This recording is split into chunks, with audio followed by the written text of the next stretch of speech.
नमस्कार, बहुत स्वागत है आपका। खबर असरदार देख रहे हैं आप और मैं हूं आपके साथ अंशिका पाठक।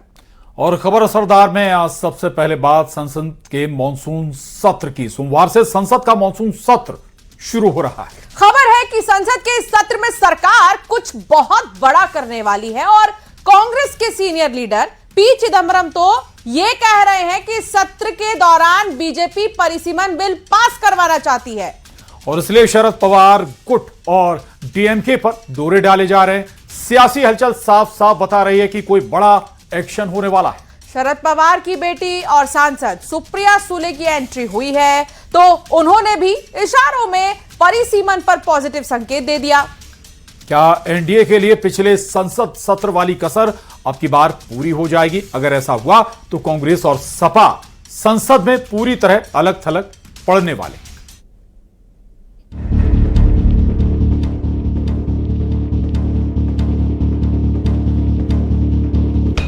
सोमवार से संसद का मॉनसून सत्र शुरू हो रहा है, लेकिन इस सत्र से एंड पहले दिल्ली से मुंबई तक सियासी हलचल काफी तेज हो गई है। खबर है कि संसद के सत्र में सरकार कुछ बहुत बड़ा करने वाली है। इस सब के बीच संसद के मॉनसून सत्र को लेकर दिल्ली से मुंबई तक बैठकों का दौर जारी है। सियासी हलचल साफ साफ बता रही है कि कोई बड़ा एक्शन होने वाला है। इस बीच कांग्रेस के बड़े नेता और पूर्व केंद्रीय मंत्री पी चिदम्बरम ने ये कहकर सियासत को और गर्मा दिया कि बीजेपी परिसीमन बिल पास कराने के लिए शरद पवार गुट और डीएमके पर डोरे डाल रही है।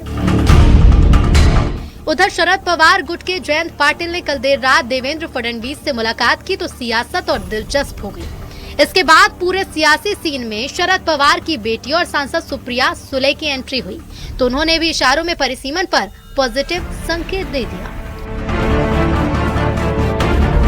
सरसकट काश्मीर टू कन्याकुमारी प्रत्येक राज्यामध्ये 50% सीट वाढतील। आम्ही इंडिया अलायन्स मध्ये चर्चा करतो की we will consider supporting if the 50% cap is to be discussed. स्वागत है, अच्छा है, करना चाहिए। उन्होंने पिछले टाइम नहीं किया, गलती किया तो अच्छी बात सोची होगी। सुप्रिया सुले और एकनाथ शिंदे के बयान के बाद सियासी पारा और चढ़ गया। उनके कुछ लोग जाएंगे, ऐसा कि आजकल राजनीति हमें धंधे की हो गई है, जिनके धंधा जो करना चाहते हैं वो जाएंगे। बीजेपी की भूख कब शांत होगी? आपके पास पूर्ण बहुमत की सरकार है, 3 दल ऑलरेडी आप लोग हैं, अब चौथे दल को भी अपने पास मिला लेंगे तो विपक्ष में क्या बचेगा? दिल्ली में अलग मीटिंग चल रही है, महाराष्ट्र में अलग मीटिंग चल रही है। इस बीच चर्चा ये भी है कि सदन में एनडीए का संख्या बल बढ़ाने को लेकर डीएमके से भी बातचीत चल रही है। तो आज सबसे बड़ा सवाल है कि क्या एनडीए के लिए पिछले संसद सत्र वाली कसर अब की बार पूरी हो जाएगी? तो क्या कांग्रेस और सपा संसद में पूरी तरह अलग थलग पड़ने वाले हैं? Bureau report, news 18।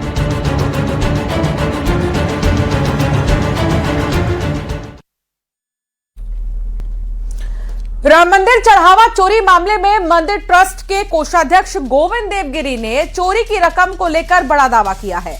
उनका मानना है कि 14 करोड़ की नहीं बल्कि 3 करोड़ की चंदा चोरी हुई है। उधर यूपी विधानसभा स्पीकर ने भी एक बयान दिया।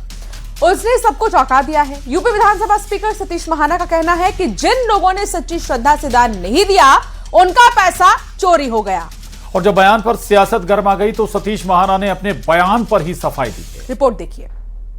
मंदिर से लेकर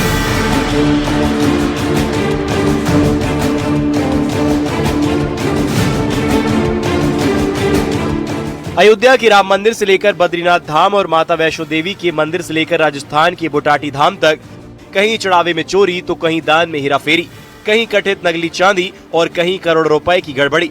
ऐसे कई मामले सामने आए जिनसे देश के करोड़ों श्रद्धालुओं की आस्था को चोट पहुंची है।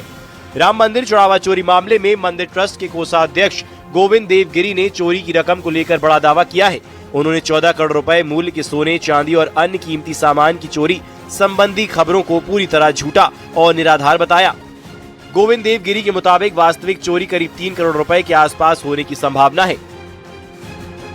बोलने वाले के भी जिह्वा में कोई हड्डी तो होती नहीं है। कितनी भी बड़ी बड़ी बकवास कोई भी कर सकता है, लेकिन ये सारे आंकड़े झूठ हैं। जहां तक मेरा आकलन है, ये गलत भी हो सकता है, क्योंकि एसआईटी का अभी रिपोर्ट आना है। लेकिन जहां तक मेरा आकलन मैं आप लोगों से बतला सकता हूं, वो 3 करोड़ के आसपास होना चाहिए, ऐसा मुझे लगता है। राम मंदिर में चढ़ावा चोरी के मामले पर अब उत्तर प्रदेश विधानसभा अध्यक्ष सतीश महाना का बड़ा बयान सामने आया है। महाना ने कहा कि जिन लोगों ने सच्ची श्रद्धा से दान नहीं दिया, उनका पैसा चोरी हो गया। उन्होंने आगे कहा, हमने तो आस्था के साथ दान किया था, हमारा पैसा राम मंदिर में लगा। लेकिन उन्हीं का जिनका पैसा चोरी हुआ, मुझे लगता है कि शायद उन्होंने श्रद्धा पूर्वक भाव के साथ भगवान के मंदिर में अर्पित नहीं किया होगा, इसलिए उनका पैसा चोरी हो गया। हमारा पैसा चोरी नहीं हुआ, हमारा पैसा मंदिर में लगा है और मंदिर का भव्य स्वरूप इस बात का प्रमाण है। विधानसभा स्पीकर के इस बयान पर सियासत भी गर्मा गई है। समाजवादी पार्टी और कांग्रेस ने महाना के बयान पर हमला बोला है। ये बड़ा हास्यास्पद कमेंट है और मुझे लगता है कि विधानसभा अध्यक्ष को इतनी संजीदा बात को इतनी मजाक में नहीं उड़ाना चाहिए। 140 करोड़ लोगों की आस्था के साथ मजाक हुआ है, चोरी हुई है राम मंदिर के अंदर, और आप बता रहे हैं कि लोगों ने आस्था से पैसा नहीं दिया हुआ। क्या उसमें कोई आस्था का जीपीएस ट्रैकिंग लगा दी थी आपने? कम से कम विधानसभा अध्यक्ष से ऐसी उम्मीद तो नहीं थी। भाजपा नेताओं का अहंकार देखिए कि वो भगवान राम के मंदिर में आए चढ़ावे को ना तो सुरक्षित रख पाए और ना ही जो लोग अब लूट रहे हैं उस पैसे को, उन पर कार्रवाई करना चाहते हैं, क्योंकि वो उन्हीं की बीजेपी और आरएसएस से जुड़े हैं और उल्टे श्रद्धालुओं की श्रद्धा और आस्था पर सवाल खड़ा कर रहे हैं। इतना अहंकार तो ठीक नहीं है। थोड़ी सी तो नैतिकता और मर्यादा रखनी चाहिए थी। भगवान राम के नाम पर मर्यादा पुरुषोत्तम राम है, आप सारी मर्यादाएं तोड़ रहे हैं। विवाद के बाद सतीश महाना का एक और बयान सामने आया, जिसमें उन्होंने कहा, ये बात ऐसे लोगों के लिए की गई जो दान को वापस मांगने जैसी बातें कर रहे हैं। किन्ने लगा किसी का पैसा? कुछ लोगों का पैसा उसमें लगा है, तो मेरा पैसा वहां लगा है। चोरी हुई है, उसके ऊपर सरकार कार्रवाई कर रही है। वहां पे उन्होंने ट्रस्ट उसके खिलाफ कार्रवाई कर रही है। जो भी हो, चाहे छोटे पद से लेके बड़े पद तक कोई भी व्यक्ति हो जो उसमें इन्वॉल्व है, उसके खिलाफ कार्रवाई होनी चाहिए। ये पक्ष है, लेकिन पूरी संस्था चोर है। जिन्होंने राम जन्मभूमि आंदोलन के अंतर्गत संघर्ष किया, वो सारे चोर हैं। ये बात किसी भी हालत में स्वीकार नहीं। फिलहाल राम मंदिर में कथित चंदा चोरी को लेकर बवाल जारी है। एसआईटी की ओर से मामले की जांच की जा रही है और 24 से 48 घंटे के बीच रिपोर्ट आने की संभावना है। Bureau report, news 18। और यूपी में 2027 के विधानसभा चुनाव से पहले सियासी माहौल गर्मा गया है। वार पलटवार का दौर जारी है। इस बीच यूपी के सीएम योगी आदित्यनाथ ने समाजवादी पार्टी पर बड़ा हमला बोला। सीएम योगी ने 2017 से पहले की सरकारों पर निशाना साधा। सीएम योगी ने कहा कि उस समय की सरकार अपशकुन थी। एक खानदान का नौकरियों पर कब्जा था। चाचा भतीजा वसूली के लिए निकल जाते थे। सरकारी नौकरियों में जमकर पैसे का खेल होता था। सीएम योगी का यह बयान अखिलेश पर सीधा हमला माना जा रहा है, जिस पर घमासान मचा है। रिपोर्ट देखिए।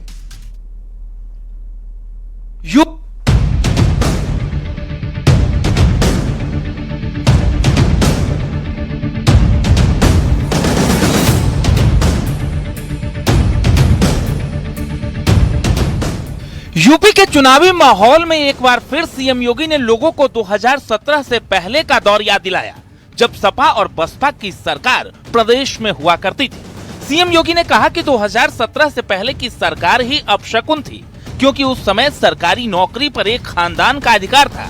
चाचा भतीजे की जोड़ी वसूली करती थी।